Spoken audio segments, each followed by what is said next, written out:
राजस्थान के भरतपुर के रहने वाले जुनैद और नासिर कत्ल का मामला राजस्थान और हरियाणा ही नहीं बल्कि मुल्क भर में चर्चा का मौजू रहा। कत्ल के 15 दिन बाद और जी सलाम की लगातार इंसाफ की मुहिम के बाद आखिरकार राजस्थान के सीएम अशोक गहलोत ने जुनैद और नासिर के अहले खाना से मुलाकात की। हमने मुसलसल इस खबर पर आवाज बुलंद की ताकि इंसाफ के अमल को पूरा किया जा सके। हमने मुद्दे को कभी हिंदू मुस्लिम की नजर से नहीं देखा, हमने इंसानियत को जलते हुए देखा। इसलिए हमने अपनी जिम्मेदारी निभाई और तब तक निभाते रहेंगे जब तक इंसाफ ना मिल जाए। बहरहाल कत्ल के 15 दिनों बाद अशोक गहलोत ने चुप्पी तोड़ी और परिवार से मिलने के बाद इंसाफ दिलाने की यकीन दहानी कराई। आज बात इसी पर करेंगे कि बहुत देर कर दी मेहरबा आते आते।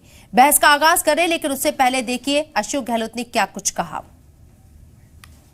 बहुत बड़ी घटना है। उस रूप में ही सरकार ने बाकायदा हमारे डीजी पुलिस, वहाँ के डीजी पुलिस के संपर्क में संपर्क रखा। मैंने मुख्यमंत्री हरियाणा से मैंने बातचीत करी। उन्होंने वादा किया कि हम लोग पूरी तरह जो कल्पित है जो उनको अरेस्ट करवाएंगे, कोई कमी नहीं आना देंगे। सारी बातें हुई।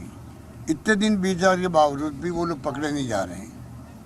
तो मैं इस मौके पर अपील करना चाहूँगा हरियाणा के मुख्यमंत्री जी से, इस घटना को और ज़्यादा गंभीरता से लें, और ज़्यादा गंभीरता से लें, क्योंकि पूरे देश के अंदर चर्चा है इस घटना की।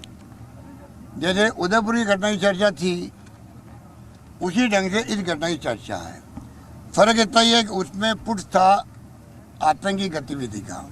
वो घटना अलग ढंग की थी, ये घटना अलग ढंग की है।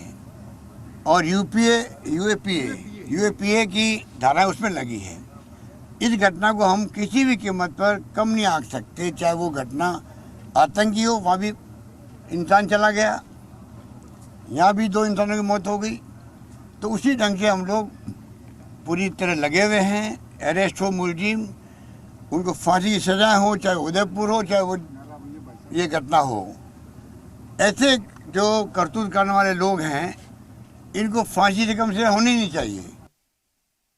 परिवार में मैंने बात करी, मैं इनका शुक्रिया अदा करता हूँ पूरे समाज ने, पूरी कौम ने। जिस शुरू में परिवार वालों के दर्द की तो कोई सीमा ही नहीं है, पर फिर भी जिस प्रकार से उन्होंने हमसे बातचीत करी है, हम पे विश्वास किया सरकार पर, जिस रूप में उन्होंने घटना होती जयपुर आ गए थे 5-7 लोग, परिवार वाले आए थे, उस वक्त मैंने बात करी थी। इनको मैंने यकीन दिलाया। आज भी वो हम लोग भी कायम हैं और वो लोग इस बात पर विश्वास कर रहे हैं। तो मैं समझता हूँ कि आने वाले वक्त में हम लोग कोई कमी रखेंगे नहीं और इनको अरेस्ट करके रहेंगे, ये मुझे विश्वास है। जिसके 6 बच्चे हैं जुनैद के, और 6 बच्चों को मेरे पास बैठे अभी, ठीक है।